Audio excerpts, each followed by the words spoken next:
শিখণ্ডী, কবি আর্যতীর্থ। আপনার থেকে আমি দয়া ভিক্ষা চাইনি ভীষ্ম, আপনার থেকেও আমি সুরক্ষা চাইনি অর্জুন।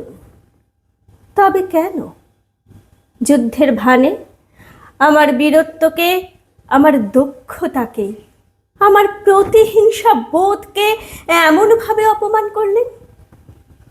কি চেয়েছিলাম আমি আপনার কাছে, হে দেবাদিদেব?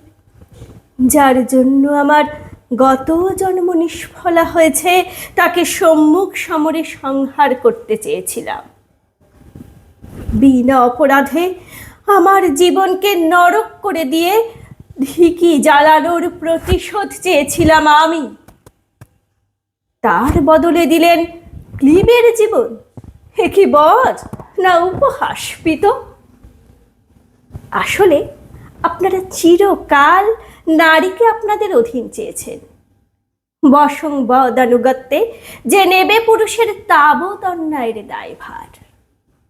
যেই নারী নিজস্ব অধিকার চেয়ে, স্বাধীন ইচ্ছার সম্মান চেয়ে নিজস্ব সোপান করতে চেয়েছে, তখনই আপনারা দিয়েছেন, দিতে থাকবেন নরক যন্ত্রণা।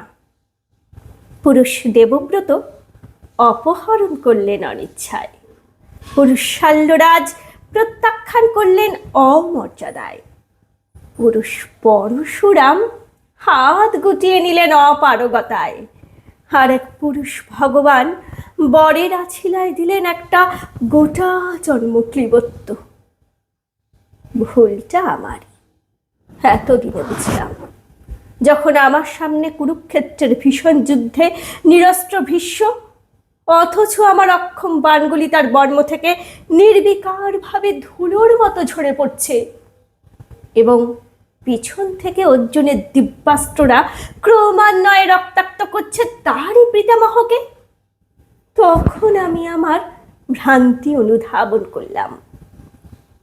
আমার নারী হওয়া উচিত ছিল ভগিনী যাজ্ঞসেনীর মতো স্থিত বুদ্ধি নারী, যার ক্রোধে স্বয়ং ঈশ্বর কেঁপে ওঠেন, সৃষ্টি ও লয়ের জন্মদাত্রী নারী, যার মান ও অপমানে পুরুষের অন্তিম লেখা, শক্তি স্বরূপা নারী, যার অঙ্গুলি হেলনে মহাযুদ্ধ বেঁধে যায় অনায়াসেই। সেই নারী জন্ম ছেড়ে আমি কেন যে মহাবল পুরুষ হতে চাইলাম? সেই ভ্রান্তি উত্তর প্রজন্মের কাছে আমার নামকে অনন্তকাল হাস্যস্পদ করে দিল। শিখণ্ডী নয়, আমি আর একবার অম্বা হতে চাই। শিখণ্ডী নয়, আমি আর একবার অম্বা হতে চাই। শিখণ্ডী নয়, আমি আর একবার অম্বা হতে চাই। নমস্কার।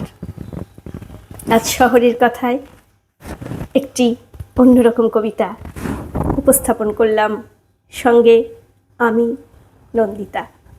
সকলে আশা করি ভালো থাকবেন, সুস্থ থাকবেন। নমস্কার।